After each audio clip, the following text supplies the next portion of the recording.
김지혜 롤스쿠츠에 오신 여러분 반갑습니다. 김지혜입니다. 전 오늘도 이곳 광화문 청계광장에 나와 있습니다. 국방부가 추미애 장관 아들의 병가 연장과 관련해서 규정상 문제없다라고 입장을 밝혔습니다. 그런데 지금까지 국방부는 문의와 질의가 있을 때마다 수사 중인 사안이라며 말을 아꼈습니다. 그런데 국방부 문건이 공개되자 서둘러 국방부가 입장을 낸 겁니다. 문제없다. 전화로 병가 연장할 수 있다. 복귀하지 않고도 이런 입장을 내놓은 건데 과연 여러분은 어떻게 생각하십니까? 이제 많은 장병들이 전화해서 저도 복귀 안 해도 되나요? 라고 문의가 있진 않을지 걱정하는 분들도 있습니다. 잠시 후에 이야기 나눠보겠습니다.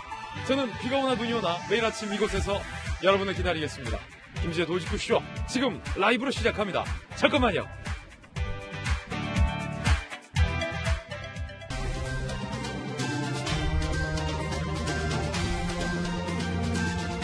신문 읽어주는 남자입니다.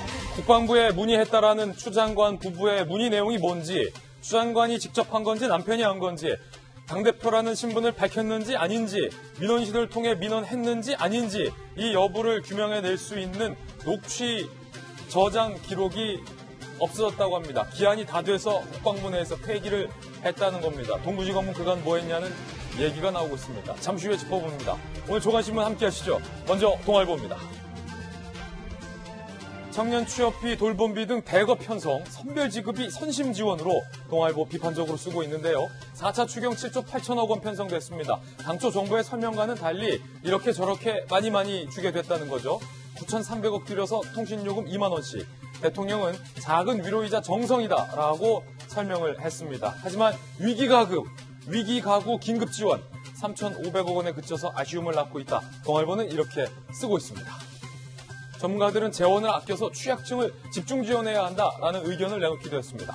다음 신문입니다. 이번엔 경향신문입니다. 국방부가 입장을 밝혔습니다. 추 장관 아들 서 씨 휴가 문제없다. 하지만 이를 증명할 문서도 없다. 문제도 없고 증명할 근거도 없다는 겁니다. 국방부의 설명 이후에 논란은 더욱 증폭되고 있습니다. 국방부가 밝힌 게 그냥 주장에만 그친다는 겁니다. 군은 당시 규정상 입원이 아닌 병가는 요양심사 대상이 아니다 라고 밝혔습니다. 그러니까 추 장관 아들이 입원을 한 게 아니기 때문에 그냥 심사 없이 휴가 연장이 가능하다는 겁니다. 그런데 현역 군 관계자들은 입원보다 수위가 낮은 부상 같은 경우는 요양심사 대상 아니라는 것으로 해명될 수 없다라고 오히려 반박을 하고 있습니다. 잠시 후에 짚어보겠습니다. 군은 그 문서 국방부 공식 문건 맞다라고 얘기하면서도 추 장관 부부가 직접 민원을 했는지에 대해서는 확인할 수 없다라고 밝히고 있습니다. 애매모호한 설명이 논란을 자초하고 있다고 오늘 경향신문이 지적하는 겁니다. 다음 신문입니다. 이번에 한국일보입니다. 트럼프 대통령이 핵은 김정은에게 있어서 핵이란 너무너무 사랑해서 팔 수 없는 집, 부동산 같다라고 이야기를 했다고 워터게이트 특종을 한 기자 우드워드가 책에 쓰고 있습니다. 절대 김정은은 핵 포기하지 않는다라는 트럼프의 발언이었던 겁니다. 자, 트럼프와 김정은이 친서를 27통 주고받았다. 그러면서 김정은은 그 친서에서 우리의 우정은 마법의 힘을 발휘했다. 등등을 썼다라고 이 책에 주장되고 있습니다. 잠시 후에 이 책 내용 다뤄보겠습니다. 다음 신문입니다. 이번엔 조선일보입니다. 하늘도 바다도 금문교도 미국의 서부가 시뻘겋게 물들었다.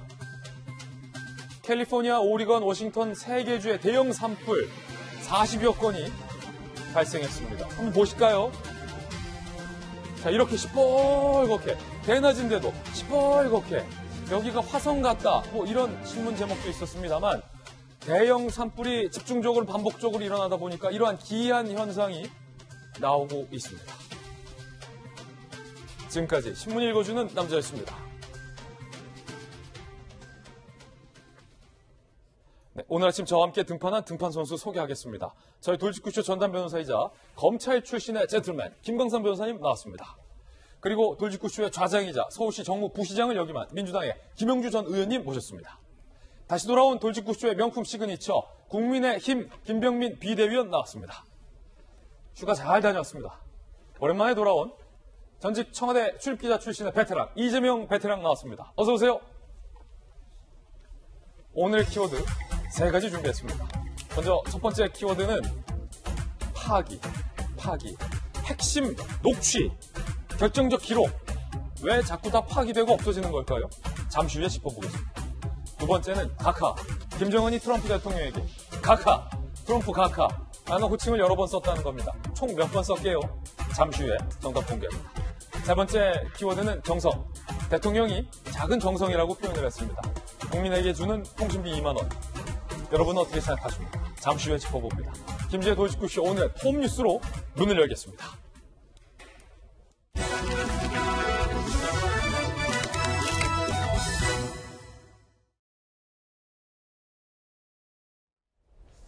궁금합니다. 결정적인 기록, 그리고 결정적인 녹취 파일 등등이 사라지거나 폐기되고 있습니다. 톱뉴스 주제부터 공개합니다. 결정적 기록 사라지고 군은 문제없다라고 밝혔습니다. 어제 국방부가 추 장관 아들 병가 연장 의혹과 관련해서 규정상 문제없다라고 밝혔지만 있어야 할 근거 문서들은 사라지고 없어져서 논란이 되고 있습니다. 먼저 국방부 내에 민원이 제기될 경우 무조건 녹음 파일로 3년간 보관이 돼야 한다고 합니다. 그런데 안타깝게도 추 장관 부부가 민원을 했다는 그 녹음은 보관 시효가 만료돼서 삭제가 됐다고 합니다. 2017년 6월 추 장관 부부 중에 한 명이 국방부 민원실에 아들의 군 휴가 연장 문의를 한 통화 녹음 기록이 있었는데 보존 기간이 초과돼서 파기했다. 군은 이렇게 밝혔습니다. 지난 6월 이후에 파기됐다는 겁니다. 그러면서 추 장관 측과의 통화 기록은 없다. 지나지 않았냐? 보관 시한. 이렇게 밝혔습니다. 문제는 검찰 수사가 지난 1월부터 시작이 됐고 해당 의혹은 작년부터 불거졌는데 동부지검이 기록이 남아있었던 수사가 시작된 게 1월이니까 지난 6월까지 동부지검이 이를 전혀 입수하지 않았다는 겁니다. 동부지검이 추 장관 부부의 민원이 있었다라는 사실을 알고 있었는지 여부도 현재로서는 불확실한 상황입니다. 만약에 이재명 기자, 추 장관 부부가 정말 억울하고 추 장관 부부가 정말 평범한 엄마 아빠로서의 국방부 민원실에 단순 전화를 한 거라면 추 장관은 굉장히 억울할 텐데 추 장관의 억울함을 풀어주기 위해서라도 해당 이 녹음 기록은 상당히 중요할 것 같은데 동부지검이 왜 이거 파기될 때까지 입수하지 않았던 걸까요? 그렇죠. 녹음 기록이 중요한 건 뭐 틀림없어 보입니다. 그러니까 도대체 추미애 장관이 직접 한 건지 아니면 남편이 한 건지 추미애 장관의 전화를 통해서 민주당 대표라는 걸 밝혔는지 아닌지 여러 가지를 이제 녹음 기록을 통해서 확인할 수 있을 테죠. 그 기록을 통해서 과연 이것이 단순 문인지 아니면 청탁인지 알 수 있을 테고 이건 그 뒤에 있을 추미애 의원 보좌관을 밝힌 사람과의 통화도 그것이 청탁인지 여부를 다시 또 확인할 수 있는 거고 네. 그렇게 되면 이번 사건의 성격을 규정할 수 있는 굉장히 중요한 단서인데 얘기하신 것처럼 이미 파기가 돼버렸죠. 근데 중요한 건 동부지검이 고발된 건 올해 1월이고 이게 파기된 건 올해 한 6월쯤으로 추정됩니다. 와, 그렇게 되면 한 5개월 있었다. 정도, 그렇죠. 예. 5개월이나 6개월 정도 그 녹음을 확보할 수 있는 시간이 있었는데 결국 어떻게 보면 수사가 지지부진되고 수사를 계속 끌면서 결국 가장 중요한 단서 중에 하나를 확보하지 못한 게 되는 거고 동부지검은 이미 추미애 의원 보좌관이라고 밝힌 사람이 군 관계자와 통화했는데 그 진술을 확보하고도 사실상 묵인했다. 이런 지금 비판을 받고 있는 거죠. 그러다 보니까 과연 동부지검의 수사 의지가 있느냐 이런 문제와 직결되는 사안이 돼버렸고 결국은 저는 이제 결국 정부 차원에서 뭐 특임검사든 특별검사든 수사 주체를 바꿔서 예. 어떤 수사의 신뢰성을 확보해야 할 그런 단계에 와 있지 않나 이런 생각이 듭니다. 검찰 출신의 김광삼 변호사님, 동부지검이 과연 수사에 의지가 있느냐라는 논란이 지금 불거지고 있는 거잖아요. 그리고 보좌관의 전화를 받았다라는 폭로가 있은 직후에 동부지검이 그런 사실 없다라고까지 밝히면서 지금 더욱더 논란이 되고 있는데 검찰 수사가 개시된 시점이 지난 1월입니다. 그런데 같은 달에 추미애 법무부 장관은 윤석열 검찰총장에게 4명을 거역했다라고 발언했고 지난 4월엔 이 서씨 관련 의혹을 수사하던 동부지검장이 법무부 차관으로 갔고 그 자리엔 측근이 영전됐다라는 비판이 있었던 인사가 있었습니다. 9개월간 과연 추 장관 아들의 수사가 제대로 진행되고 있느냐라는 물음과 관련해서 이 국방부의 이 녹취 동부지검이 왜 확보하지 못했던 걸까요? 이제 수사가 항상 시작할 때요. 제일 중요한 게 초동 수사입니다. 초동 수사를 어떻게 하느냐에 따라서 수사의 결과가 달라지는 거거든요. 초동 수사, 그렇죠. 증거 보전. 그렇죠. 그러면 사실 고발장이 이제 1월에 접수됐잖아요. 그러면 1월부터 수사를 하면 지금 이 관련된 녹취록이 6월 달에 폐기가 됐다는 거잖아요. 그럼 장장 5개월이라는 시간이 엄청나게 있었단 말이에요. 그럼 5개월 동안 검찰이 무엇을 하고 있었느냐. 이제 거기에 대해서 물어볼 수밖에 없고, 사실 우리 아까 이재명 기자가 말한 것처럼 이 녹취록 자체는 이 사건의 어떤 구체적인 진상을 파악하는 데 있어서 아주 스모킹건이라고 할 수 있는 거거든요. 매우 중요한 증거다. 그렇죠. 왜냐하면 전화를 했는데 추미애 장관이 됐건 아니면 이제 가족이 전화를 했건 간에 단순한 민원서, 그러니까 우리 서씨 가족인데 좀 이게 연장을 좀 했으면 좋겠습니다. 했다고 한다면 문제가 없겠죠. 네. 그러면 사실은 이 녹취록 자체는 이제 추미애 장관 측에 굉장히 유리한 증거를 쓸 수 있어요. 그런데 전화를 했는데 나 누구 서 씨의 뭐 어머니인데 아버지인데 아니면 나는 민주당 당대표 누구다 이런 식으로 얘기했다고 한다면 사실 이제 직권남용이랄지 아니면 영향력 행사했다는 것이 딱 떨어지거든요. 이거 스모킹 건이었다. 이게 제일 지금 나온 것 중에 제일 중요한 스모킹 건 중에 하나예요. 그런데 이걸 동부지검에서 확보를 못했다. 그건 좀 이해하지 않고 사실 원칙적으로 따지는 말이죠. 이런 것이 밝혀지면 대검의 감찰 대상이에요. 그래요? 그럼 왜냐하면 수사를 처음부터 신속하게 해서 증거를 확보해야 하는데 결국은 증거를 누락시킨 것이 돼버렸잖아요. 그러면 사실은 수사하는 사람이 누군가 책임을 져야 하는 게 맞아요. 예. 그래서 저는 이제 개인적으로 볼 때는 그렇습니다. 지금 뭐 동부지검에서 수사의 속도를 내고 있는데 결론이 어떻게 나오든 간에 아마 국민이나 야당 입장에서는 신뢰를 못 할 거예요. 그러면 이 수사 자체를 지금 언론에 나온 걸 가지고 좀 끌려가는 모양새로 가고 있단 말이에요. 그러니까 수사라는 것은 검찰이 주도적으로 해야 하는 거거든요. 예. 근데 그게 아니고 지금 보이는 어떤 인상이나 어떤 뉘앙스는 그냥 수사를 그냥 대충 끌고 가다가 의혹이 나오면 또 뭘 조사를 하고 또 의혹이 나면 뭘 조사하고 이런 식이란 말이에요. 그러면 누가 납득할 수 있는가 이런 좀 생각이 들고 저는 뭐 특임검사 됐건 아니면 이제 특별검사가 됐건 간에 만약에 그걸 여당에서 받아들이지 못한다고 한다면 일단 현 수사팀은 이 손을 떼야 돼요. 예. 왜냐하면 이미 여러 가지 면에서 예를 들어서 그 모 대위와 지원 장비와 관련된 그런 뭐 전화가 왔었다 안 왔다 그거에 대해서도 사실 수사기를 남기지 않았다고 지금 전해지고 있고 네. 또 그 이후의 어떤 행태를 보면 의심을 받을 만한 소지가 있기 때문에 설사 동부지검에서 사실 수사를 열심히 했을 수도 있죠. 예. 하지만 외형적으로 볼 때는 그런 느낌을 받기 때문에 현 수사팀은 수사에서 손을 떼고 또 다른 수사팀을 해서 저는 특임검사가 아니라도 좋아요. 그 수사팀이 새로 팀을 꾸려서 원점에서 다시 재검토 수사를 해야 한다 이렇게 봅니다. 예. 검찰 출신 김광삼 변호사님의 개인견해였습니다.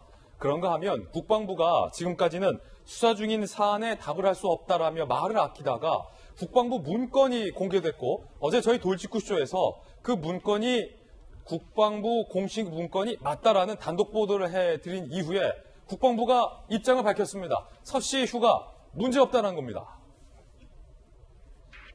국방부 입장, 그거 문제없다. 추미애 장관 아들의 병가 연장은 이거 적법한 절차다. 문제없다. 어제 이렇게 공식 국방부 입장을 밝혔습니다. 이거 최종 국방부의 입장인 겁니다. 문제없다. 특히 아니다. 추미애 부부 민원 내부 문건 작성을 인정했습니다. 어제 저희 돌직구쇼에서 이건 국방부 공식 문건이 맞다라고 취재 확인해서 단독 보도해드렸죠. 추미애 장관 부부가 직접 전화했는지 여부에 대해서 민원실이냐 아니면 제3의 누군가를 통해서 민원을 넣은 거냐 이게 핵심인데 이에 대해서는 국방부가 그건 모른다 이렇게 밝혔어요. 논란이 되고 있는 건 정작 중요한 누가 어떻게 어떤 형식으로 민원을 넣었는지에 대해서는 국방부가 모른다라고 한 겁니다. 외압작용 판단 가는 핵심 쟁점에는 침묵을 택했습니다. 예컨대 추미애 장관 아들의 1, 2차 병가 기록이 5년 동안 우리 군에 보관돼 있어야 되는데 그게 왜 없느냐? 딱 2017년 그 기록만 없느냐? 침묵. 추미애 장관 의원실 보좌관이 부대에 전화한 경위에 대해서도 침묵. 당직병과 추 장관 아들의 통화 여부에 대해서도 침묵. 그러면서 국방부는 문제 없다라고 입장을 밝힌 겁니다. 국민의힘의 김병민 비대위원께서 보시기에는 어제 국방부의 최종 선택, 추 장관 병가 연장 문제 없다. 그런데 궁금한 것과 관련돼서는 뭐 하나 답한 게 없네요. 네, 궁금한 것과 관련돼서는 명확하게 해명된 게 없는데 사실상 규정에 있는 내용들의 몇 가지를 공개를 했습니다만은 규정에 공개된 내용들과 전혀 이 연결성을 찾기 어려울 정도로 추미애 장관 아들 휴가에 대해서 그럴 수 있다 정도에 대한 해석을 내놨기 때문에 국민들이 가지고 있는 공분은 훨씬 더 커질 수밖에 없다는 겁니다. 예를 들어서 국방부가 지금 얘기하고 있는 것 중에 하나가 전화로 휴가 연장 가능하다는 얘기 아니겠습니까? 전화로 휴가 연장 괜찮다. 근데 전화로 휴가 연장이 가능하다는 건 우리가 이제 휴가를 나갑니다. 그러면 통상적으로 당연히 보통은 점호 전까지 휴가를 복귀해야 되는 상황들이 오게 될 텐데 천재지변이 발생하거나 아니면 기타 정말 부득이한 상황이 발생된다면 부대에 못 갈 수도 있는 거잖아요. 예. 그럴 경우에 긴급하게 전화를 요청을 해서 지금 긴박한 상황이 발생됐으니 그 뒤로 휴가를 조금 연장시켜주거나 하는 내용들을 할 수 있다는 예외적인 규정이 있는 건데 이걸 가지고 추미애 장관 아들 건에 엮어서 얘기를 하게 되니까 국민들이 바라보기에는 허탈하기 짝이 없는 거죠. 천재지변에 준하는 긴급한 상황일 때는 네. 직접 부대에 복귀하지 않고 전화 등으로 연락해서 저는 못 들어갑니다 라고 네. 하면 괜찮다라는 조항이 있는데 추 기타 장관 아들 부득이한 건이 상황. 여기에 해당한다. 여기에 대해서 이 내용은 넣고 추 장관 아들 건이라고 얘기하지는 않았습니다만 무튼 휴가를 연장하는 게 전화로 가능하다라는 얘기를 하게 되면서 추미애 장관 아들을 살리기 위해 대한민국 전 국군을 적으로 돌리는 거냐라고 하는 국민적 공분이 일어나게 되는 거고요. 두 가지인데 하나는 휴가에 대한 전화 연장 그리고 한 가지는 병가에 대해서 10일 동안 병가를 쓰고 난 다음에 그 다음에 이 들어오게 되는 추가로 2차 병가가 연장되지 않습니까? 근데 그 2차로 병가를 연장할 때 요양심사를 해야 되는 건데 요양심사를 거치지 않았다는 게 추 장관 아들의 문제거든요. 근데 추 장관 아들이 입원하지 않았기 때문에 이 요양심사를 거치지 않아도 된다는 설명을 하고 있어서 더 큰 공분을 키우는 겁니다. 왜냐하면 이게 정말 중요한 게요. 예. 우리가 보통은 군에서 될 수 있으면 모든 것들을 군에서 하게 됩니다. 제가 군에 있을 때 눈이 좀 다쳤습니다. 예. 그래서 저도 휴가를 나가고 싶으니까 얘기를 했습니다만 당연히 휴가는 무슨 휴가. 첫 번째는 의무대를 갔다가 의무대에서 안 되면 제가 양구에서 군 생활을 했는데 군에 있는 철정병원이라고 그쪽 군병원을 가게 됩니다. 군병원에 가죠. 군병원에서 한 다음에 아프건 뭔가 심각할 정도로 거의 나타나는 상황이 아니면 일단 군 부대에서 해결하게 되거든요. 예. 근데 군 부대에서 해결할 수 없을 정도의 심각한 상황이 발생됐을 경우에는 병가를 써서 민간으로 나갈 수 있게 해주는 겁니다. 근데 그때도 심의 절차를 거쳐야 한다. 심의 절차를 거쳐서 나가는데 그 정도로 까다롭다. 보통은 10일의 기간을 거치고 나서도 못 들어올 정도가 된다는 것은 사실상 입원해 있는 상태 속에서 부대에 못 들어오니까 휴가를 연장하는 거잖아요. 예. 그러니까 당연히 입원은 기본인 건데 추미애 장관 아들은 입원하지 않았기 때문에 이 규정이 적용되지 않는 거야 라고 주장하게 된다면 대한민국에서 군에서 군복무를 하게 됐던 수많은 국민들이 바라보기에 국방부를 어떻게 믿을 수 있겠냐는 얘기가 나오는 지점이기 때문에 예. 이제는 이게 단순히 추미애 장관 아들 문제를 넘어서서 문재인 정부가 총체적으로 이 문제에 달려든 것 아닌가 이렇게 판이 좀 커졌다라는 말씀드립니다. 예, 방금 이 의견은 야당의 비대위원회 견해고요. 국방부의 입장은 이렇습니다. 규정 두 가지를 들었습니다. 요양심사 절차 왜 패스했느냐 관련돼서 추 장관 아들처럼 입원이 아닌 경우 군병원 요양심사 대상이 아니다 라고 설명했는데 방금 김병민 위원님은 이에 대해서 이의를 제기한 거고요. 입원의 경우에 부상이 심하다는 거기 때문에 철저하게 심사를 거치자라는 취지인데 입원도 아닐 정도의 추 장관 아들의 경미한 부상을 이 조항으로 해석해서는 안 된다는 게 야당의 주장이고요. 민간병원의 입원의 경우 군병원 요양심을 거쳐야 한다는 조항을 국방부는 제시했습니다. 그리고요. 부득이한 사유 있는 경우는 전화로 복귀 안 하고 휴가 연장할 수 있다라고 해석했는데 그 근거가 국방부 훈령 111조, 천재지변, 교통두절, 그 밖에 부득이한 이유로 귀대 못할 때 가능한 수단 등을 이용할 수 있다라는 조항을 들었습니다. 김용주 의원님, 네. 어떻게 보십니까? 과연 이 사안이 천재지변 등 급박한 사안이라 복귀하지 못하고 휴가가 연장될 수밖에 없다라는 국방부의 설명에 대해서 이번 국감을 어떻게 넘기려고 저렇게 대응하는지 모르겠어요. 국방부가요. 예.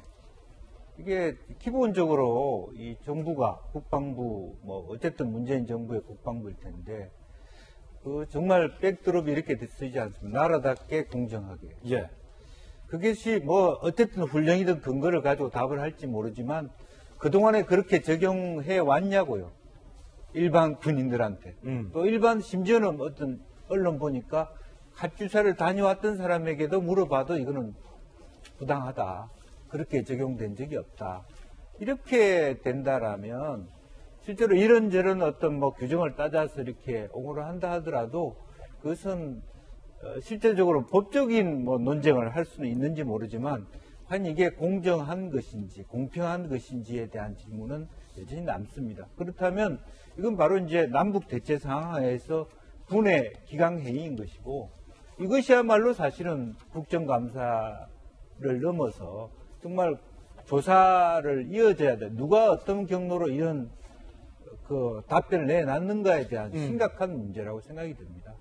아무리 그 여러 가지 어떤 현역 뭐 부분에 대해서 가주샤라고 하는 이중성이 있다 하더라도 그동안에 그런 통용이 되어 왔던 사실이 있다 하더라도 그 해명 자체가 그 우리 질문을 모두 다 답을 하지 못하고 있잖아요. 추가적인 의혹을 다시 내고 있거든요. 그러니까 예를 들면 녹음 파일이 없어진 건 뭐 규정에 따라서 국방부가 규정에 따라 없어진 건 별 문제가 없는 것인데 실제적으로 그 말하면 전화상으로 휴가를 준다 하더라도 뭐 현역 저 지휘부대에 뭐 말하자면 대의가 또 뭐 소령이 한다 하더라도 추가의 문서는 저장돼 있어야 되잖아요. 근거 문서는 있어야 한다. 예. 그런 면에서 설령 그런 근거가 있을 수도 있어요. 현재 뭐 정말 왜 그러냐에 대해서 그래 며칠까지 내가 봐줄게. 왜 가주샤 같은 경우는 공휴일까지는 좀 여유 있게 주는 그런 문의 그거는 있으니까요. 이제 일선에서의 지휘관이 갖고 있는 어떤 뭔가 유연성이랄까 뭐 부대원들이 동의할 수 있는 수준이 있을 겁니다. 이제 그런 것에 대해서 말하자면 통용 가능하다 하더라도 그렇다 하더라도 추후에 근거는 그거에 있어요. 대한 근거는 명확해야 되고 예. 또 그 근거가 처음에 얘기했던 것보다 같지 않았을 때 지휘관이 다른 조치를 취할 수 있는 규정도 있을 거 아닙니까? 예. 이 규정은 저는 그렇게 생각한다고 보여지거든. 그러니까 전화상으로 연장했던 때의 옛 요청과 실제 그 서씨가 했던 행동과 여러 가지 차이가 있을 때 군이 어떤 대응을 했는가도 추가 조사를 해야 될 부분이 있다라고 보여지거든요. 그렇군요. 네. 예. 그래서 실제로 그런 면에서 오히려 아까 김강삼 변호사도 얘기했지만 문의하는 것이 잘못이 아니잖아요. 휴가 주는 게 잘못이 아닌데 저런 규정이 있는데 그 규정에 대해서 얼마나 마지막까지 정확하게 누가 보더라도 공평하게 했는가가 문제가 되는 것이죠. 예. 자, 전화로 휴가 연장이 가능하다라는 국방부의 설명과 관련해서 군을 다녀오거나 현지 군인들이 부글부글하고 있습니다. 오늘 조선일보와 중앙일보 보도에 따르면 해괴망측한 논리다. 이제 장병들 모두 휴가 연장 전화로 신청하자. 합법이다. 무좀 치료위에 진단서 끊고 매달 5일씩 휴가 신청해야겠다. 나도 현역병인데 이제 휴가인데 들어가고 싶을 때 들어가야겠다. 휴가 미복기로 탈영 처리가 되고 영장 및 복무기간 연장된 분들 국가에 소송하라.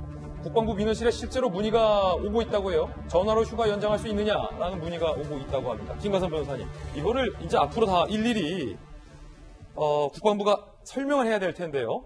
너는 되고 너는 안 되고. 자, 그 분류를 이제 국방부가 어떻게 해야 할까요? 근데 제가 볼 때 이제 국방부에서 적법 절차가 이루어졌다 이렇게 말하는 것은 사실 부적절해요. 왜 부적절을 하냐면 이 사건의 모든 키를 가지고 있는 건 저는 국방부라고 봐요. 그러니까 내부에서 어떤 형태로 이루어졌는가를 제일 잘 아는 게 국방부고 그에 관련된 증거가 다 국방부에 있잖아요. 그럼 결과적으로 지금 검찰에서 동부지검에서 수사할 때는 국방부와 관련된 군인 또 뭐 전역한 사람 국방부 내에 있는 문건 이거 가지고 수사할 수밖에 없는데 국방부에서 뭐 아무런 문제가 없다 이런 취로 얘기하면 동부지검 수사 결과는 뻔한 거 아니겠어요? 그런데 이제 그 국방부에서 발표한 내용을 보면 제가 볼 때는 아마 요양심의와 관련된 부분하고 전화 승인과 관련된 부분인 것 같아요. 근데 요양심의와 관련된 부분은 뭐 그렇다고 쳐요. 이것은 제가 볼 때는 뭐 아주 중요한 건 아니다고 보고. 예. 그다음에 중요한 것은 두 번째는 아까 말한 전화로 승인 가능하냐 이거잖아요. 휴가 연장 복귀하지 않고 그렇죠. 전화로 괜찮냐? 그러면 지금 예. 국방부에서 들고 있는 국방부 부대 훈련 111조 이걸 보면 천재지변 교통두절과 예. 같은 부득이한 사유단 말이에요. 근데 퇴원해서 집에 있는데 이게 부득이한 사유에 해당이 되겠어요? 그럼 이것 자체도 내가 볼 때는 국방부에서 너무 이현령, 비현령처럼 해석을 좀 잘못한, 분명히 잘못했다고 확신을 하고 있고요. 예. 그 다음에 절차에 있어서 적법하냐 안 하느냐 따지는 것은 사실 휴가를 할 때 진단서를 냈느냐 안 냈느냐, 그리고 휴가를 줄 때는 휴가 명령서라는 걸 또 내거든요. 근데 이런 거 대신 하나도 없다는 거 아니에요. 그리고 5년 동안 지금 보존을 하는데 아예 그것이 냈는지 안 냈는지 아예 보존이 안 돼 있으니까 그걸 확인할 수 없잖아요. 그러면 이런 증거 없이 어떻게 이게 모든 게 적법 절차에 이루어졌다 이렇게 국방부에서 이 얘기하는 것 자체는 사실은 납득이 될 수 없는 거죠. 예. 김관삼 변호사님의 견해였고요. 아직 동부지검의 수사가 발표되지 않았기 때문에 그 결과에 대해서 예단할 수 없다는 말씀도 더불어 같이 드립니다. 민주당에서는 추 장관 아들 의혹을 연일 옹호하고 있습니다. 서른 의원과 장경태 의원의 이야기 들어보실까요? 장관 부부가 오죽하면 민원을 했겠습니까? 그럼 장관 부부가 민원을 했다는 얘기는 아무런 하자가 없다는 반전이 될 수 있습니다. 그 그걸 지금 당대표는 부인합니까? 대한민국 국민 아닙니까? 다리가 아파서 그럼 병원에 입원해 있는데 어떻게 본인이 냅니까? 누락되어 있는 휴가 기록에 대해서 왜 사병이 입증해야 됩니까? 그러면 아예 연락을 두절하고 뭐 부모 자식 간의 관계도 아예 단절하고 살아야 되는 건지 그런 건 아니지 않습니까? 네, 지금 두 분의 의견이었는데 김병민 박사님, 서른 네. 의원은 오죽하면 장관이 민원을 했겠냐, 그 자체가 문제가 없다라고 주장을 하셨고, 장경태 의원은 아니 그러면 부모 자식을 단절하고 살라는 말이냐라고 항변을 했습니다. 어떻게 들으셨습니까? 오죽하면 저렇게밖에 해명할 수 없을까라는 생각이 야당 입장에서 들었습니다. 사실 추미애 장관이 그동안 숱하게 얘기해온 바 있지 않습니까? 추미애 장관은 절대로 그런 일이 없다고 얘기했고 소설을 쓰고 있다고 국회에서 강력하게 이야기한 바 있습니다. 그리고 심지어 우리 아이가 울고 있다고 얘기하면서 엄마가 정치인이 아니었으면 군대에 가지 않아도 될 아이라는 얘기를 했습니다. 근데 지금 들어오나 있는 진단서 등의 내용들을 보건대 추미애 장관 아들이 정말 엄마가 정치인이었기 때문에 군대에 간 것인가? 라는 것들에 대해서 입증하지도 못하고 있는 얘기들이고 지금 국방부에 민원을 넣었다라고 서른 의원조차도 얘기하는 거 아닙니까? 예. 오죽하면 했겠는가? 추미애 장관 얘기랑 다르잖아요. 우리가 닉슨 대통령의 사임, 과거에 있었던 도청 등에 대한 사건도 굉장히 중대한 문제긴 합니다만은 결국 정치인의 거짓말이라고 하는 행동이 가져오는 결과가 어떻게 뒤따랐는지를 전 세계에 있는 많은 시민들이 다 봤습니다. 추미애 장관은 모든 국민들이 보고 있는 앞에서 야당에 있는 의원의 질의에 기만하고 모욕하는 발언들을 소설을 쓰고 있다고 서슴지 않았거든요. 그럼 그 발언에 대한 책임을 져야 됩니다. 그리고 지금 이것은 추미애 장관 혼자만의 문제가 아니라 2017년도에 이 사건이 벌어지게 됐을 경우 추미애 장관은 집권 여당의 당대표였고 지금 나오고 있는 의혹의 핵심은 집권 여당의 핵심적으로 연결되어 있는 관계자들까지 이 문제에 같이 연루됐을 가능성이 제기되고 있죠. 그렇다면 더불어민주당 입장에서는 더더군다나 발언의 신중성을 기해야 되는데 오죽하면 이러겠냐라고 얘기를 한다면 대한민국에서 벌어지는 모든 문제에서 아마 다들 오죽하면 그랬는가라고 사법 처리될 사람은 단 한 명도 없지 않을까라는 생각입니다. 예. 그런가 하면 청와대가 추미애 장관과 관련된 청와대 국민청원 민원을 또 비공개해서 논란이 일고 있습니다. 어제 청와대가 비공개 처리한 국민청원 내용은 본인의 아들의 편의를 위해서 다방면으로 청탁한 추 장관을 해임시키라는 민원이었는데 비공개 처리했고요. 앞서 비공개한 민원은 추 장관 공정한 수사를 위해서 한동훈 검사장을 동부지검장으로 보내달라라는 두 가지의 민원을 청와대가 비공개 처리를 해서 논란이 되고 있습니다. 청와대는 공직자 가족이면서 수사 중인 사안은 비공개 처리가 원칙이다라고 주장을 하고 있습니다. 그런데 앞서서 윤석열 특검과 공수처법 처벌 요구, 편파 수사 윤석열을 파면하라, 윤 총장의 장모 아내와 관련된 공직자의 가족과 관련된 내용이 포함되어 있는 민원은 청와대가 공개해 놓은 바 있습니다. 그게 불과 지난 1월의 일입니다. 청와대 관계자는 윤 총장에 대한 내용이 당시에는 줄을 이루지 않았냐, 가족 관련은 한두 줄 포함되어 있는 것이라 그거는 공개했다라고 해석을 하고 있습니다. 청와대를 출입했던 이재명 기자, 자, 우리가 두 가지 청원을 공개 비공개를 봤는데 추 장관 아들과 관련된 최근 두 가지 청원을 청와대가 비공개했는데 거기에도 청와대 해석대로 가족과 관련된 건 뭐 한두 줄밖에 없지 않았습니까? 이게 뭐가 다릅니까? 공개했었던 윤 총장 청원과는. 글쎄, 그러니까 지금 이제 청원을 집어넣게 되면 100명장의 동의를 얻어서 다시 이제 재공개가 되는 거죠. 근데 다만 이제 그 100명장 동의를 얻었음에도 공개가 되지 않을 때는 욕설이 있거나 아니면 개인정보가 지나치게 많이 공개돼서 타인의 명예훼손이 있거나 아니면 폭력적이고 선정적이거나 이런 이제 기준이 있는 겁니다. 근데 지금 제기한 건 이제 그런 기준과 또 별도로 공직자 가족이 등장하고 수사 중인 사안은 비공개다. 지금 얘기한 것처럼 저희가 화면을 본 것처럼 윤 총장 건이 있었던 거죠. 윤석열 총장 같은 경우는 장모와 처 얘기가 있음에도 불구하고 공개됐는데 청와대면 이겁니다. 윤석열 총장 관련된 청원이 84건 정도가 있는데 그중 60건은 다 비공개됐다. 다시 얘기해서 한 24건 정도가 공개됐는데 대부분이 윤석열 총장 관련된 내용이고 가족이 언급된 게 한두 줄에 불과하기 때문이다. 이게 지금 청와대 해명인데 그렇게 되면 추미애 장관 관련된 것도 한두 줄만 있으면 공개할 것이냐. 또 이런 반론이 제기될 수 있는 거죠. 예. 다시 얘기해서 글쎄요. 청원을 공개하고 말고의 문제가 지나치게 청와대의 자의적 해석이 개입되고 있다. 한두 줄이라는 개념이 진짜 뭐 물리적으로 한두 줄인 건지 아니면 뭐 단어가 한두 개면 되는 건지 그 기준 자체가 모호한 거죠. 그러니까 욕설이 없으면 그리고 명예훼손 소지가 없으면 그리고 폭력적이거나 선정적이지 않으면 그냥 다 공개를 해야 되는 건데 이게 자의적 해석이 들어가면서 이런 논란을 자초하고 있는 게 아닌가 이런 생각이 듭니다. 그 가운데 문재인 대통령의 지지율도 영향을 받고 있습니다. 함께 보시죠.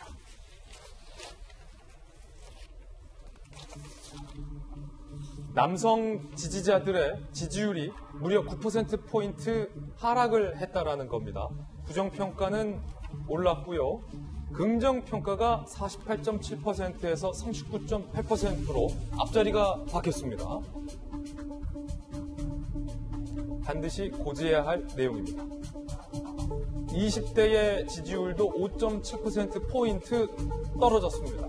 남자의 지지율, 연령 상관없이, 그리고 20대의 지지율, 20대는 남자의 경우는 군대를 가고, 여성의 경우는 뭐 오빠나 아니면 뭐 남자친구나 군대를 보내죠.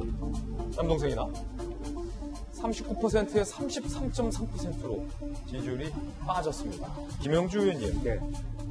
남자들의 대통령의 지지 철회가 9%포인트, 네. 20대들의 지지 철회도 상당하군요. 어떻게 봐야 됩니까? 뭐 때문입니까? 그렇습니다. 지난번에 부동산 과제 때는 주로 여성들의 지지율이 굉장히 오르락내리락 많이 했습니다. 이번은 많은 남성들의 공분이 있는 것 같고요. 특히 이제 20대가 갖고 있는 그 공분의 어떤 두께가 두텁다는 것은 과거 세대에 비해서 사실은 취업률이라든지 생활고도 굉장히 팍팍하고, 그러나 어쨌든 문재인 정부가 갖고 있는 기준이나 공정성만이라도 지탱해 준다라면 그런 어떤 마음의 희망이 있었을 텐데, 그런 것조차도 자기가 갖고 있는 가치와 이념, 지지에 대한 근거 자체도 원인이 없어지는 그런 결과를 낳았기 때문에 급격하게 이와 같은 어떤 버팀목이 무너져 버린다고 할까요? 그래서 그런 것들이 이렇게 같이 축적되어 나가고 있다. 굉장히 말하자면 부정적인 시그널이 높아가고 있다라고 하는 것이고요. 그래서 지난번 부동산 의제 같은 경우는 물론 남성들도 관계가 있습니다만은 실제적으로 여성들이 더 그런 어떤 흐름을 추동해 왔다면 이번에는 상당히 남성들 스스로가 이 말하자면 부정평가를 추동해 가고 있다. 그 다음 웨이브는 사실은 이게 더 증폭될 수 있다라고 하는 것이 이제는 그냥 스윙보트가 아니고 아주 말하자면 여권 지지층 전체가 전반이 말하자면 폭넓게 줄어들 수 있는 그런 부분이라서 더 이상 문재인 정부 그리고 또 민주당이 추 장관에 대해서 이렇게 납득할 수 있다라든지 카츄샤 정도는 원래 그런 것이다라든지 이런 정도의 한가운 논평을 할 때가 아니고, 또 하나는 장경태 의원처럼 젊은 의원들이 부모 자식 간 이런 얘기를 쓸 수 없습니다. 왜냐하면 군대는 살인 면허를 주는 겁니다. 총을 주는 데예요. 예. 성인의 기준입니다. 그렇습니까? 예. 그러니까 부모의 자식이고 그렇게 연약한 그런 존재로 평가받지 않습니다. 군대라고 하는 것은. 군인이다. 예. 총을 쏘게 하는 면허를 가진 게 군대예요. 그런 사람을 부모 자식 간의 인연을 얘기한다는 것은 외국 사람이 들으면 어떻게 하겠습니까? 말도 안 되는 얘기죠. 정신 차려야 됩니다. 김영주 의원님의 견해였습니다. 그런가 하면 오늘 한 조간 보도에 따르면 동부지검이 그간 추미애 장관 아들과 관련돼서 윤석열 총장에게 수사 보고를 해오지 않았다라는 보도가 나왔습니다.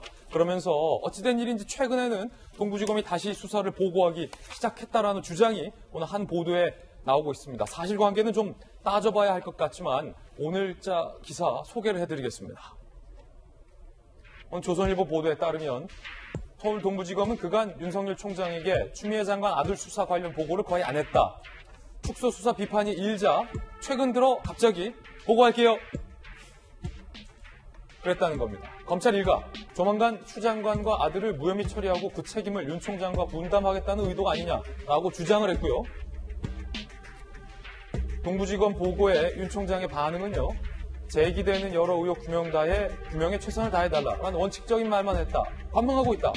검찰 관계자의 주장에 따르면 윤 총장은 기본적으로 동부지검 보고가 윤색돼 올라올 가능성이 있다고 본다. 동부지검이 결론 내린 다음 그 내용 보고 직접 관여할지 여부를 결정할 것이다 라고 주장을 했습니다. 김광삼 변호사님, 이 부분은 이 기사가 사실인지 아닌지를 저희가 아직은 단정적으로 이야기할 수 없습니다. 저희도 오전에 이 기사의 사실 여부를 위해서 지금 추가 확인 중인데 아직까지 최종 확인은 안 됐다라는 것 다시 한번 말씀드리는데 검찰 출신이시니까요. 어떻게 보십니까? 일단은 이 신문도 먼저 조선일보에서 이제 보도를 했어요. 그래서 이 사실관계에 대해서는 뭐 확인할 수 없기 때문에 이게 옳다 그러다 얘기할 수 없고요. 또 뭐 이제까지 쭉 보고를 했을 수도 있고요. 아니 이제 보고를 안 하다가 갑자기 또 보고를 시작할 수도 있다고 봅니다. 그런데 사실 이제 추미애 장관이 취임한 다음부터 윤석열 총장은 보이지 않아요. 또 뭐 거의 언론에도 나오지 않습니다. 지난번에 그 언론과 관련된 그 이모 기자와 관련된 그때 좀 굉장히 대립각이 세워졌을 뿐이지 그 이후부터는 전혀 뭐 보이질 않습니다. 그런데 사실 뭐 이전 언론 보도를 보면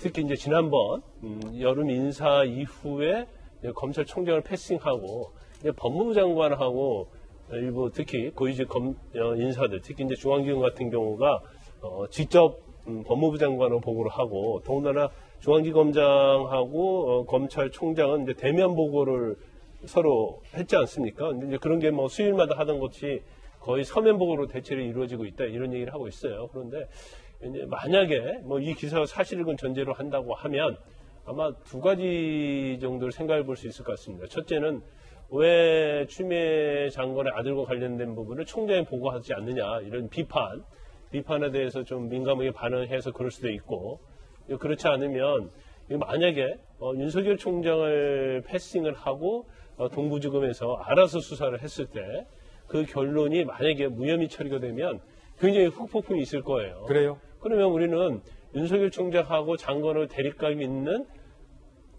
윤석열 총장과 장관의 대립각이 있기 때문에 윤석열 총장의 보고를 하고 지휘를 받아서 수사를 했기 때문에 예. 아무런 오점이 없다. 예. 이런 또 명분을 쌓기 위한 것이 아니냐 그런 의심을 좀 받을 수도 있다고 봅니다. 예. 그런데 이제 제가 뭐 수없이 얘기한 것처럼 추미애 장관이 오히려 본인이 정말로 직권남용이랄지 영향을 행사하지 않았다고 한다면 오히려 총장에게 수사를 지휘하라. 그럼 오히려 격려를 하고 독려를 하고 이 권한 자체를 총장에게 완전 맡겨놓으면 결과에 대해서 아마 국민들이 다 수긍을 할 거예요. 그래서 오히려 본인의 어떤 입장을 굉장히 뭐 지금 두둔한다고 볼 수밖에 없는 그러한 상황에서는 좀 추 장관의 어떤 결단, 저는 뭐 꼭 사퇴를 하라 그런 취지가 아니고 오히려 공정한 결론이 나올 수 있는 사람에게 수사를 맡겨라. 이거 제가 아주 반복돼서 하는 얘기입니다만은 그런 게 좀 위험을 해야 하지 않나 싶습니다. 예. 자, 추 장관 아들과 관련된 의혹과 추 장관 측의 해명 그리고 국방부의 입장과 이에 따른 논란까지 다 보도해드렸습니다. 고유정 씨가 제주에서 범행을 저질렀던 고유정 씨가 나도 1인 가구라며 재난지원금을 신청한 사실도 드러났습니다.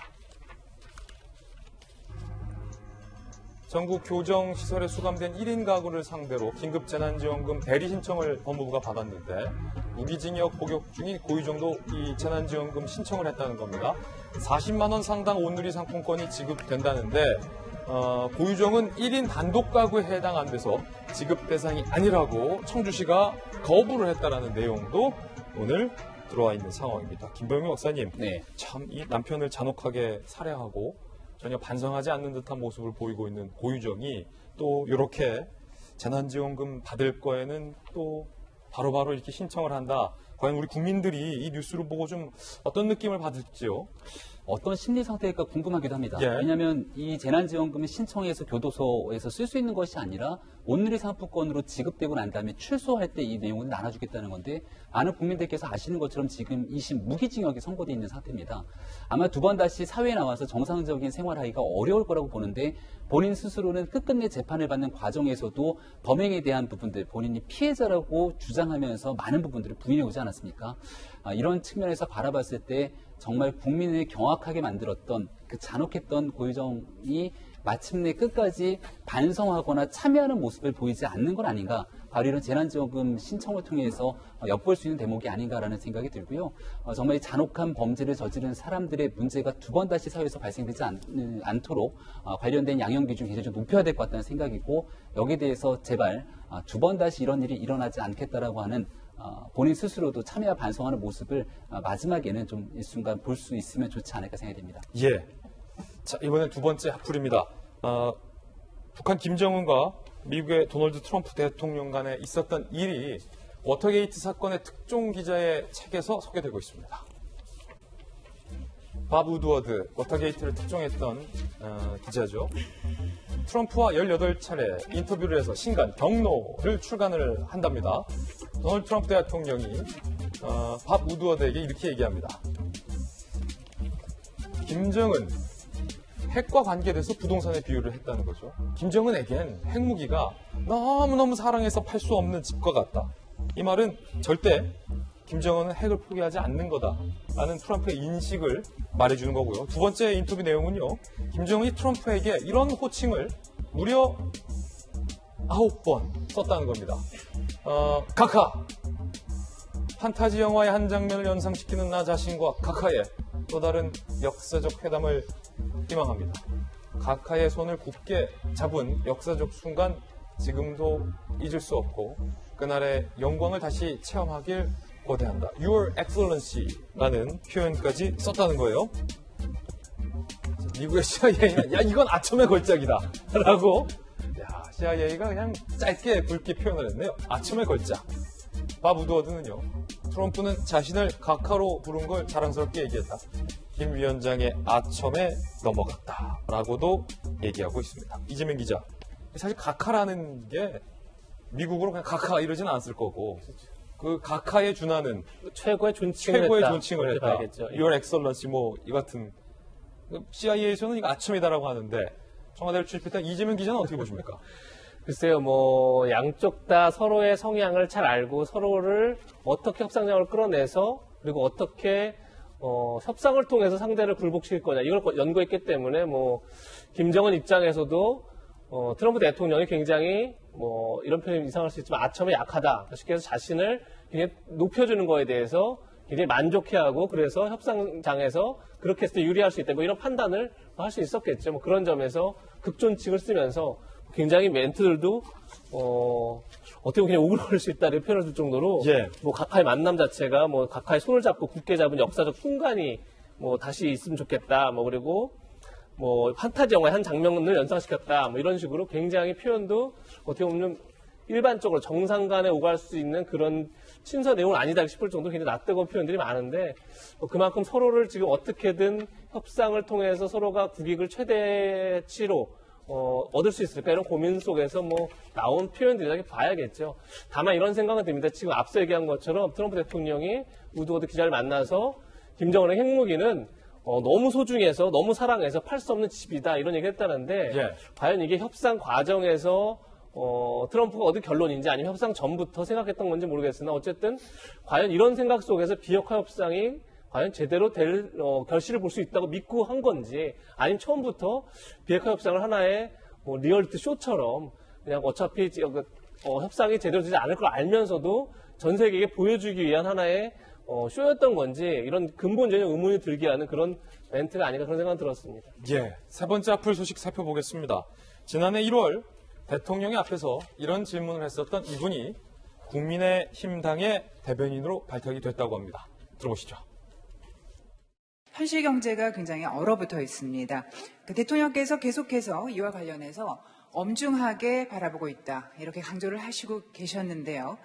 그럼에도 이 대통령께서 현 정책에 대해서 그 기조를 바꾸시지 않고 변화를 갖지 않으시려는 그런 그 이유에 대해서도 알고 싶고요. 그 자신감은 어디에서 나오는 것인지, 그 근거는 무엇인지 좀 단도직입적으로 여쭙겠습니다. 정부의 경제정책 기조가 왜 필요한지 정책 기조는 계속 유지될 필요가 있다라는 말씀은 이미 충분히 드렸기 때문에 또 새로운 이렇게 답을 필요할 것 같지는 않습니다.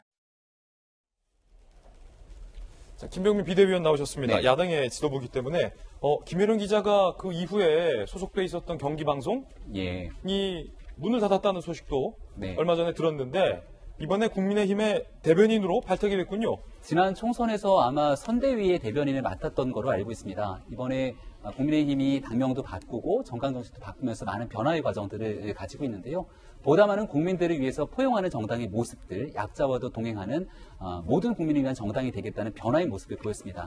하지만 야당이 가져야 되는 근본적인 책무 중에 하나는 집권 여당을 가장 강력하게 견제하고 비판하는 기능들도 분명히 같이 함께 가져가야 되는 측면이 있기 때문에 김혜령 기자가 가지고 있었던 과거의 현 정부를 향해서 날카롭게 비판했던 모습들이 아마 대변인단을 추가적으로 보강해서 정부에 대한 비판적 기능들을 일부 강화시키겠다는 의도로 알고 있습니다. 그렇군요. 김광선 변호사님, 저때 당시 이제 김혜령 기자의 질문과 관련돼서 문재인 대통령을 지지하는 측과 그렇지 않은 측 간에 상당한 논쟁이 있었습니다. 대통령을 지지하는 측 입장에서는 질문이 상당히 무례하다.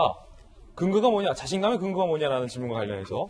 그리고 대통령을 비판하는 입장에서 굉장히 날카로운 질문이었다. 오히려 대통령의 답변 태도에 문제가 있었다라는 논쟁이 있었던 질문이었죠. 저는 질문 자체는 충분히 할 수 있는 질문이라고 봐요. 근데 이제 그 내용 중에 좀 약간 우리가 어떻게 보면 대통령의 귀에 거슬리는 그런 단어가 딱 하나 있었다고 하면 자신감의 근거가 뭐냐. 예. 이건 약간 이제 대통령이 말하기는 약간 언어 자체는 좀 부적절했다고 봅니다. 그래서 저도 그 당시에 김혜령 기자 어떤 사람이야? 굉장히 당돌하네. 네. 왜냐하면 그 당시에 어떤 시대적 흐름이랄지 상황이 저렇게까지 질문하기에는 굉장히 어려운 상황이었거든요. 누구나 뭐 질문을 하고 싶었겠죠. 그러면 참는 그런 분위기였음에 불구하고 그래서 상당히 좀 용기가 있다 그렇게 평가를 했는데 이번에 결국은 보니까 대변인으로 국민의힘의 대변인으로 이번에 임명이 됐는데 거기서 제가 볼 때는 의도는 뭔지 모르겠어요. 그러니까 좀 더 강하게 현 정부나 여권에 대해서 비판을 하겠다는 취지인 것 같아요. 그런데 좀 약간 주의할 점이 있다. 잘못하고 여기서 너무 도가 넘게 그러니까 사실 이전에 국민의힘 이전에 국민의 통합당이랄지 아니면 이전 어떤 보수의 정당들이 국민으로부터 지지를 못 받아온 이유 중에 하나가 뭐였습니까? 너무 이렇게 과도한 공격 경우에 때는 이제 막말까지 가는 그러한 말들이 결과적으로 이제 부메랑이 돌아왔잖아요. 그래서 김혜령 기자가 전 기자가 어떤 대변인으로서 역할을 충분히 하면 좋겠지만 이걸 단순히 여당 공격용이랄지 아니면 정부 공격용으로 어떤 그러한 쓰임을 하기 위해서 대변인을 임명했다고 한다면 그건 제가 볼 때는 좀 약간 제고할 필요가 있다. 합리적이고 이성적이고 정책적인 측면에서 대변인 역할을 충실히 해야 한다. 저는 그렇게 봅니다. 예, 김광선 변호사님의 의견까지 들어봤습니다. 이번엔 저희가 준비한 다음 순서입니다. 코로나19와 관련된 속보와 뉴스 짚어드리겠습니다. 확산세 지속에 30일 가까이 세 자릿수다라는 건데요. 조금 전에 코로나19 신규 확진자 수가 들어왔습니다. 뉴스 속보를 통해 전해드리는데요. 176명. 다소 크게 증가했습니다. 176명. 지금 9일째 지금 100명대를 계속해서 유지하고 있고요.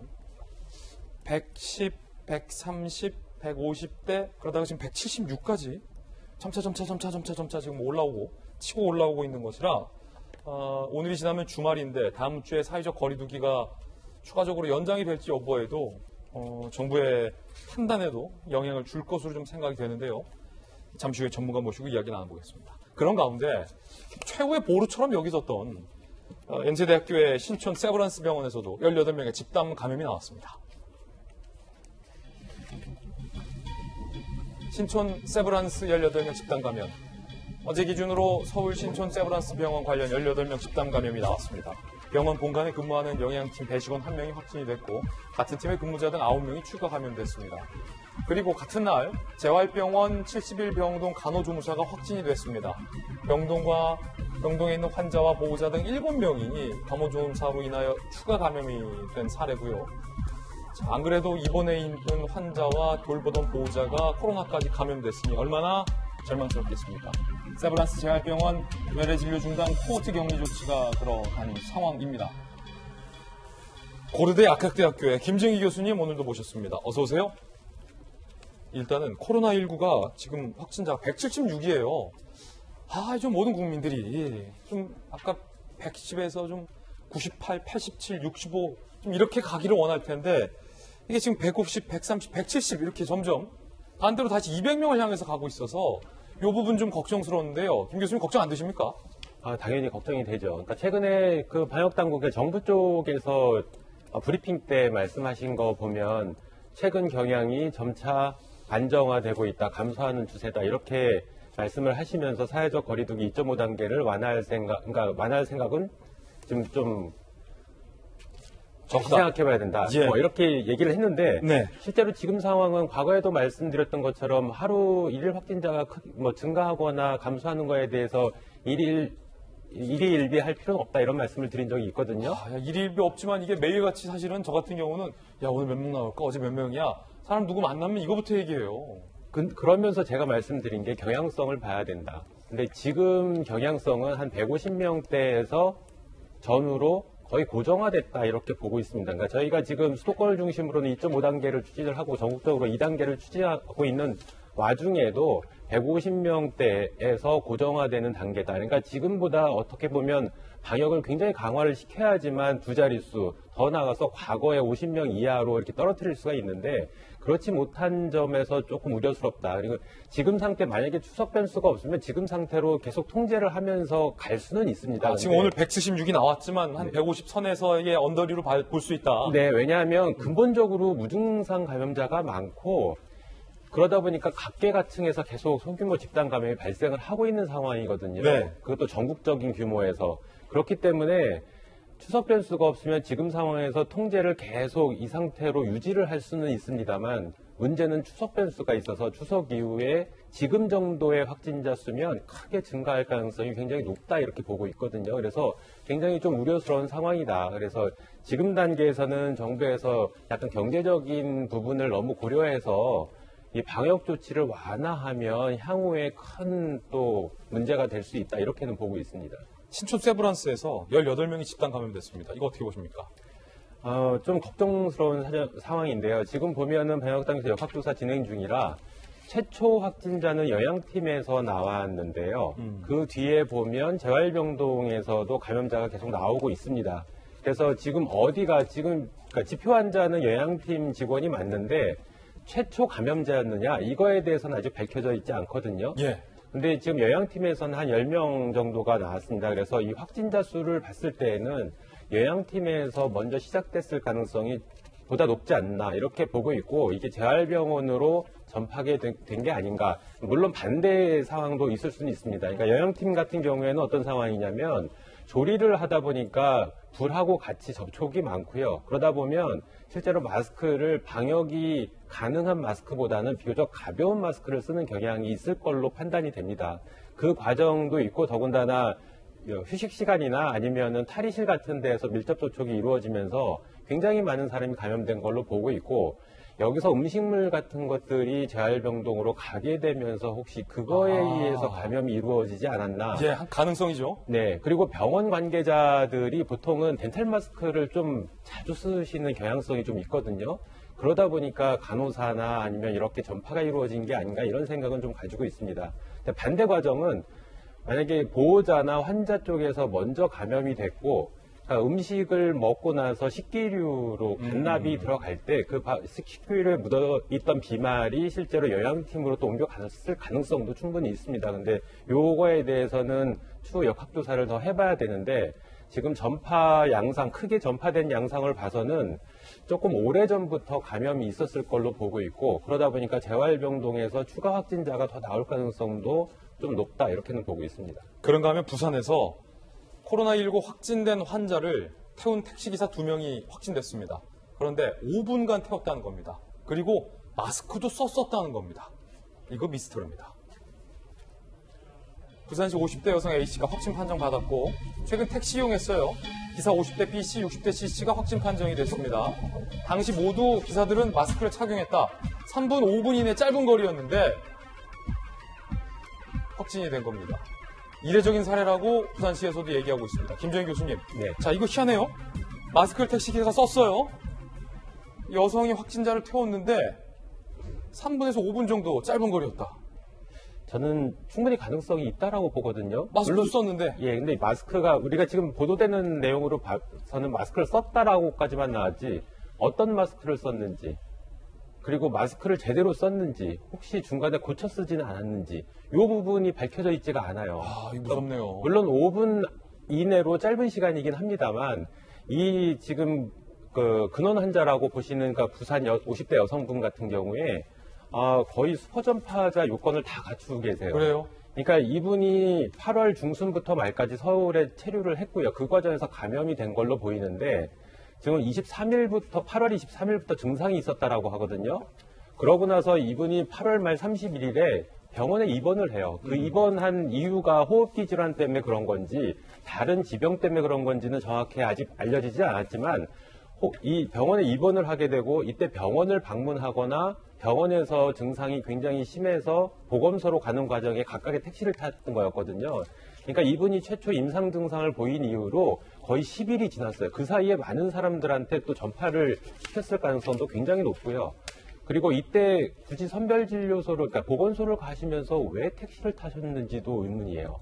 그러니까 본인이 굉장히 증상이 심하니까 좀 구급차를 불러달라든가 뭐 다른 요청을 했어야 되는데 택시를 타면서 또 택시 운전사한테 전파를 시켰는데 어쨌든 그 얘기는 굉장히 당시에 그 바이러스 양이 많았을 걸로 보고 있고요. 그 과정에서 5분 정도의 시간이지만 중간에 뭐 마스크를 고쳐 쓴다든가 아니면 손에 바이러스가 묻어 있을 때 다양한 주변의 좌석이라든가 이런 부분에 오염을 시켰을 가능성이 있고요. 택시 운전사들 같은 경우 하루 종일 운전을 하시다 보니까 마스크를 손님이 없을 때는 혹시나 약간 제대로 쓰지 않았는지 그 과정에서도 음식물 섭취라든가 음료 섭취가 있지 않았는지 이런 부분은 블랙박스 영상을 통해서 명확히 밝혀야 되는데 부산 보건 담당도 좀 문제가 있는 게 원래 이 택시 기사 첫 번째 기사님이 9월 2일 날 확진이 됐거든요. 그 이후에 택시 운전사라는 거에 대해서 발표를 안 했기 때문에 굉장히 비난의 여론이 있다 보니까 부랴부랴 또 이 얘기를 엊그저께 발표를 했거든요. 근데 실제로 이런 부분들을 명확하게 판단해서 감염이 어떻게 이루어졌는지를 얘기를 해줬어야 되는데 지금은 마스크를 둘 다 썼는데 감염이 됐어요. 그러니까 국민들이 굉장히 두려워하세요. 마스크 써도 감염되는 거야? 뭐 이렇게 판단을 하실 수 있기 때문에 이 부분은 부산 보건담당 명확하게 해줬어야지 되지 않나 이런 생각을 가지고 있습니다. 맞습니다. 코로나 국면과 관련돼서 정부가 많은 국민에게 통신비 2만 원씩을 주기로 했습니다. 사실상의 거의 모든 국민들에게 통신비를 지급하는 방향이기 때문에 논란이 일고 있는데 대통령은 이렇게 표현을 했습니다. 13세 이상 국민 모두에게 통신비를 지원하겠습니다. 코로나로 인해 자유로운 대면 접촉과 경제 활동이 어려운 국민 모두를 위한 정부의 작은 위로이자 정성입니다. 하지만 2만 원 통신비 지원에 갑론을박이 있습니다. 실효성 논란인데 통신비 2만 원 받자고 세금 1조 쓰는 건 생색내기 아니냐. 2만 원으로 생색내고 세금 얼마나 떼갈지 앞이 깜깜하다. 대통령이 작은 위로라고 했는데 애들 용돈 주는 것도 아니고 정말 도움이 된다고 믿는 건지 의아하다. 우리 입장에서 제일 필요한 건 월세 지원인데 통신비 2만 원이라니 장난 같다라는 부정적인 댓글들이 중앙일보에 소개되고 있는 상황입니다. 인터뷰들이. 물론 김영주 의원님, 네. 정말로 통신비 2만 원이 절실한 분들도 분명히 있을 거예요. 많을 거예요. 그렇죠? 네. 그러니까 정부가 사실은 이제 선별 지원을 입장을 정해놓고도 또 당내에서 보편 지원이라고 하는 어떤 전 국민을 대상으로 지원을 해야 된다는 입장들이 있다 보니까 실제적으로 그런 부분에 대한 어떤 그 믹싱을 하는 가운데서 이런 부분이 있지 않나 싶습니다. 사실은 뭐 전체적으로 9천억이란 큰 돈을 한 개인한테 2만 원씩 줌으로써 넣어지는 어떤 성수 효과가 크지 않다. 그리고 그것이 그 돈이 결국에는 어디로 가느냐? 통신사로 간다. SK텔레콤이나 뭐 무슨 KT라든지 그쪽으로 간다라고 하는 면에서 오히려 그 통신사가 그것을 감면해주는 형태로 가서 지원하는 것이 더 그렇게 된다면 나을 수도 있었다라는 생각이고요. 지금 당장 정부 돈을 빚을 내가지고 국채로 1조 원을 그렇게 넣기보다는 그런 부분에 대해서 지금 이제 60세 이상, 65세 이상인가요? 말하자면 우리 전철 무임승차 하는 것도 그냥 공짜가 아닙니다. 정부가 각 지자체에다 돈을 줍니다.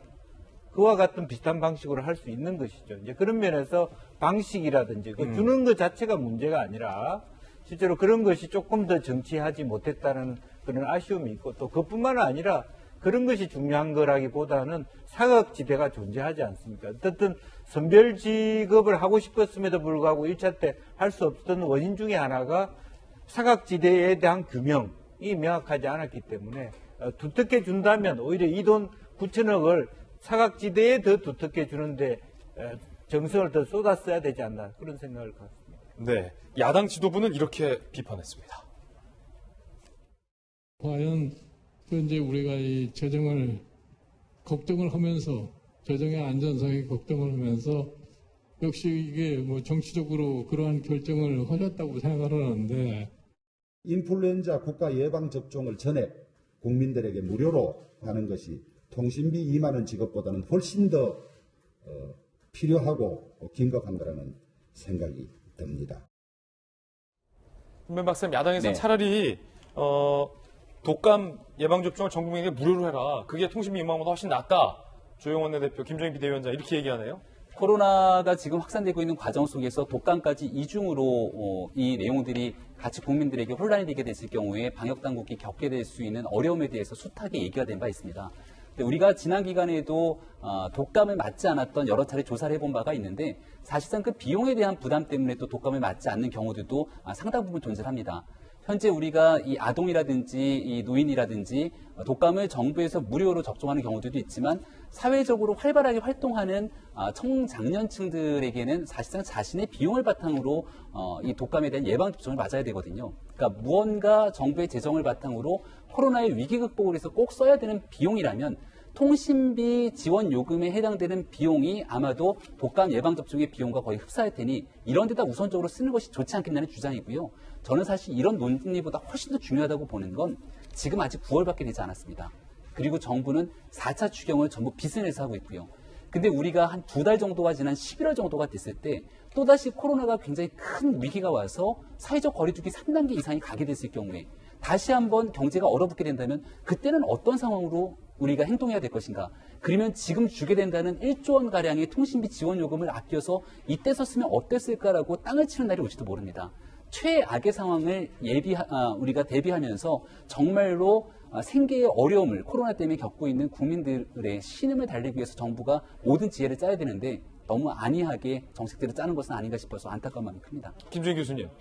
네, 대통령께서 그 작은 정성, 작은 위로라고 말씀을 하셨는데 그 돈이 1조에 달하거든요. 예. 그리고 실제로 재난지원금을 받으시는 소상공인 분들이 이 돈도 적다라고 말씀하시기 때문에 차라리 그 돈을 더 진짜 형편이 어려우신 분들한테 가는 게 더 맞다라고 보고 일단 대통령 마음은 제가 충분히 압니다. 그래서 마음만 받고 싶은 생각이 좀 듭니다. 마음만 받겠다. 네.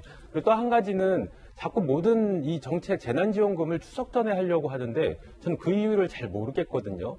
그러니까 혹시나 그렇지는 않겠지만 혹시 추석 차례상 민심 때문에 그런 거 아닌가. 만약에 그러면 제가 예전에도 말씀드렸지만 감염병을 정치적으로 자꾸 해석을 하면 안 된다라고 말씀을 드렸는데 혹시 그렇지 않기를 정말 바라면서 조금 여유를 갖고 그 공평성, 형평성 이런 상황에 맞게 선별 지급을 하는 게 바람직하지 않나. 그러니까 나이를 선별하지 말고 그 개개인의 사정을 선별을 해가지고 좀 지급을 했으면 좋겠다라는 말씀드리고 싶습니다. 예, 통신비 지원과 관련돼서는 갑론을박이 있는 사안이기 때문에 우리 패널분들의 개인 견해 들어봤습니다. 코로나19와 관련된 소식 전해드렸습니다. 이번엔 저희가 준비한 다음 순서입니다. 사건을 파헤치는 남자 사파남 시간입니다. 오늘은 어떤 사건이 준비되어 있을까요? 저와 함께 사건 파헤치러 가보시죠.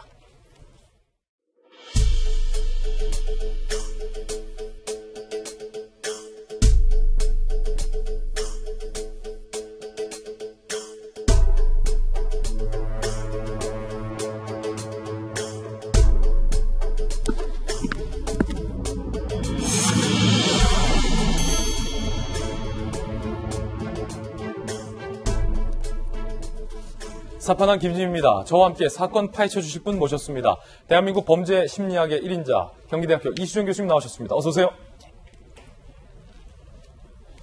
코로나와 관련된 심각한 범죄로도 이어질 수 있는 사건이 오늘 사건입니다. 늘 그렇듯 범죄 현장엔 단서가 있기 마련입니다. 저와 함께 범죄 현장부터 가보시죠.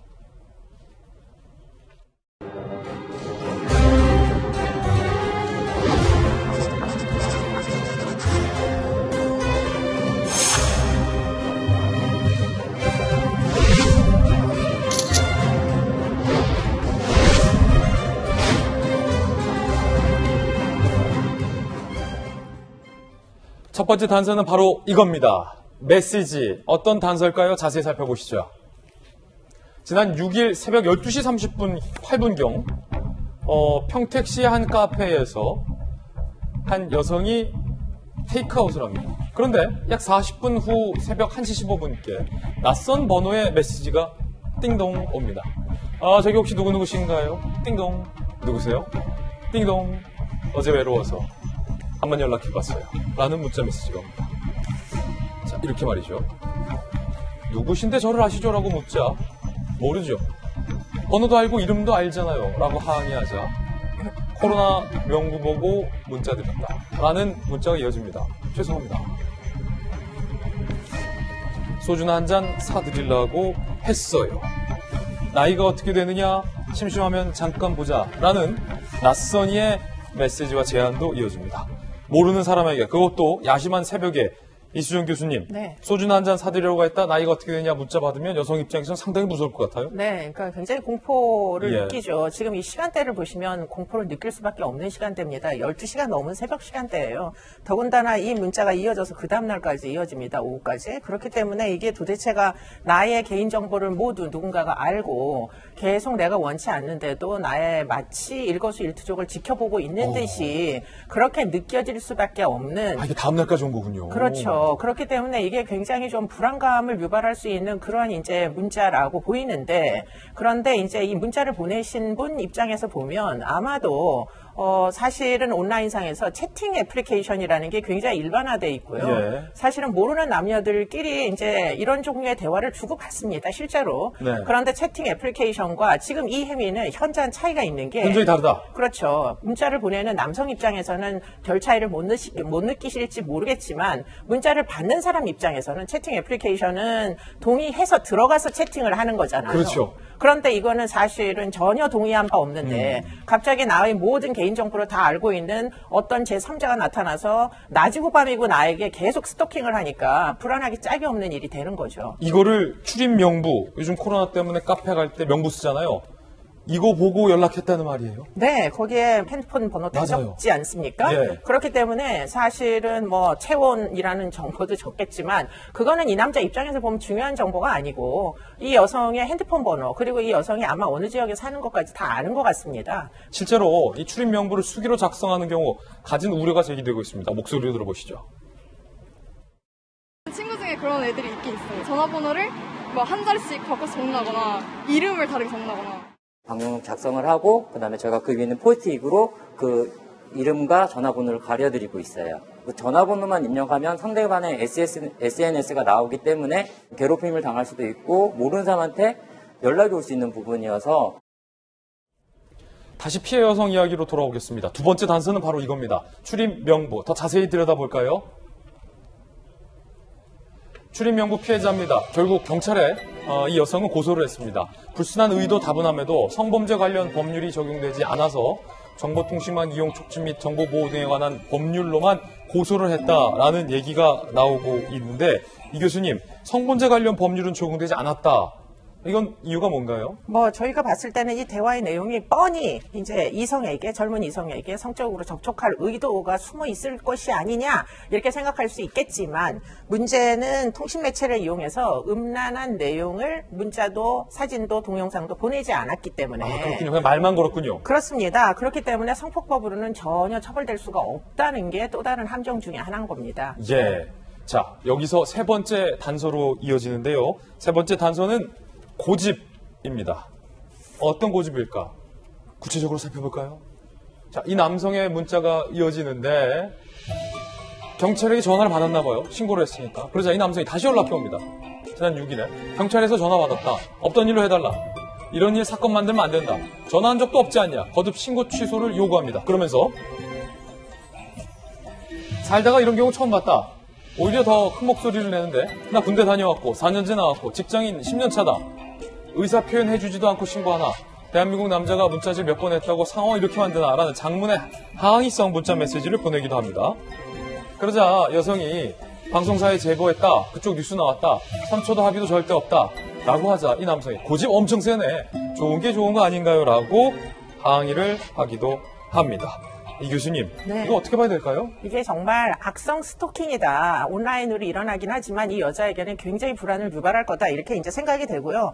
이 이제 문자 보낸 내용을 몇 단계로 나누어 볼 수 있습니다. 네. 처음에는 그냥 아무 일 없이 보냈는데 그 개인정보만 보고 그때까지는 여성이 극도로 이제 불안하다는 걸 상대방에게 전달하지 않았던 거는 맞는 것 같아요. 아, 그렇군요. 그런데 경찰에다 신고를 했잖아요. 예. 그렇기 때문에 만약에 뒤늦게라도 경찰에서 전화가 오면 아 내가 한 짓이 진짜 잘못한 짓이구나 하고 중단해야 되는데 그 이후에 계속 연락을 하는 겁니다. 그리고는 이제 심지어는 대한민국 남자 운운을 하면서 문자질 몇 번으로 나를 범죄자로 만드느냐 이렇게 민원까지 이야기를 하면서 더군다나 이제 못 참겠으니까 피해자가 방송까지 이제 방송사에까지 전화를 해서 두 번째 단계에서 세 번째 단계로 넘어갑니다. 예. 그런데도 중단하지 않고 이제 협박 비슷한 내용을 이야기하기 시작하는 거예요. 그렇기 때문에 이 이제 여러 차례의 이제 악성 뭐 어떻게 보면 스토킹의 행위가 시간이 진행되면서 굉장히 심각한 양상으로 지금 결국에는 뭐 양측에서 서로 맞고서를 하기에 이르지 않을까 하는 이제 염려가 될 정도로 그렇군요. 양상이 아주 나쁜데 문제는 이 부분에 대하여 어디에서도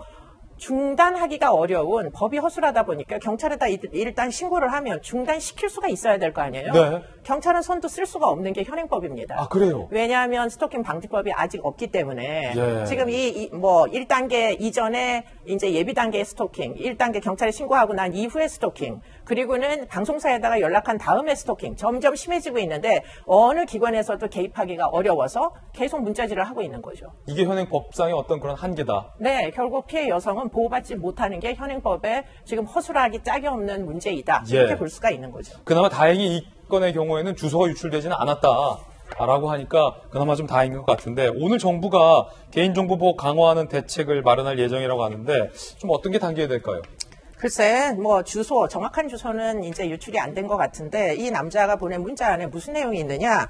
평택 송탄 바닥 좁다 이런 얘기가 있어요. 그렇기 때문에 집은 몰라도 이게 지금 어떤 특정 지역에서 일어난 사건이라는 것을 여성에게 알려줌으로 해가지고 이 여성에게 또 다른 이제 불안감을 유발하는 겁니다. 혹시 이 지역에서 내가 찾아갈지도 모른다라는 어떤 잠재적인 뉘앙스가 그 안에 포함돼 있잖아요. 그렇기 때문에 그렇군요. 이제 이 이제 방역 뭐 여러 가지 이제 예방적인 차원에서 개인정보를 이제 적을 때 이 QR 코드를 꼭 써야 되는데 QR 코드 단말기를 결국에는 업소에다가 지금 나누어 줘야 되는 일까지 뭐 렌트를 해주든지 나누어 주든지 무슨 대책이 있지 않으면 결국에는 이렇게 본인이 직접 써가지고는 개인정보가 유출되는 위험에서 절대 안전하지 못하다 이런 얘기가 되겠습니다. 예. 자, 이 사건의 경우 주소는 유출되지 않았다는 점 다시 한번 좀 말씀드리겠습니다. 이수영 교수님과 함께 사건 파헤쳐봤습니다. 감사합니다. 날씨 알아보겠습니다. 자, 남혜정 캐스터 나와주세요. 오늘 날씨 어떻습니까? 네, 적당히 따뜻한 가을 햇살과 싱그러운 자연의 내음이 계절을 오롯이 느끼게 하는데요. 이제 시민들의 옷차림에서도 긴 소매 옷차림이 더 많이 눈에 띄고 있습니다. 오늘도 전형적인 일교차큰 가을 날씨입니다. 곳곳에 비 소식도 들어있습니다. 낮부터 밤 사이에는 주로 남부와 제주를 중심으로 비가 오겠고 내일 오전까지 이어지겠습니다. 경남 해안 지역과 제주도에는 최대 60mm의 비가 예보돼 있고요. 동해안 지역은 동풍의 영향이 더해져서 강원 영동에 최고 80mm, 강원 산간 지역에는 100mm 이상의 집중호우가 쏟아지겠고 이 지역에는 내일 강풍까지 동반됩니다. 내륙 지역은 주말 내내 비 소식 없이 구름만 많겠습니다. 오늘 한낮에는 27도, 강릉이 23도, 대구가 25도로 동쪽 지역은 어제보다 3도에서 5도가량 낮아서 낮에도 선선하겠습니다. 다음 주에는 내륙이 대체로 맑겠고 일교차 큰 날씨가 이어지겠고요. 갈수록 가을색은 더 짙어지겠습니다. 습도가 낮아지고 한결 쾌적해져서 두꺼운 이불 빨래도 잘 마르는 계절입니다. 모처럼 창문 활짝 열고 대청소와 여름 정리 슬슬 해보시는 건 어떨까요? 지금까지 채널A 뉴스 남혜정입니다. 네, 오늘 저희가 준비한 소식 모두 다 전해드렸습니다. 지금부터 시작되는 인터넷 라이브 방송 2, 3할로에서 오늘의 주제 국방부 왜 이러나 라는 주제로 이재명 기자와 또 김영주 전 의원 두 분 모시고 이야기 나눠보겠습니다. 오늘 하루는 분명 어제보다 나을 겁니다. 좋은 하루 되십시오. 고맙습니다.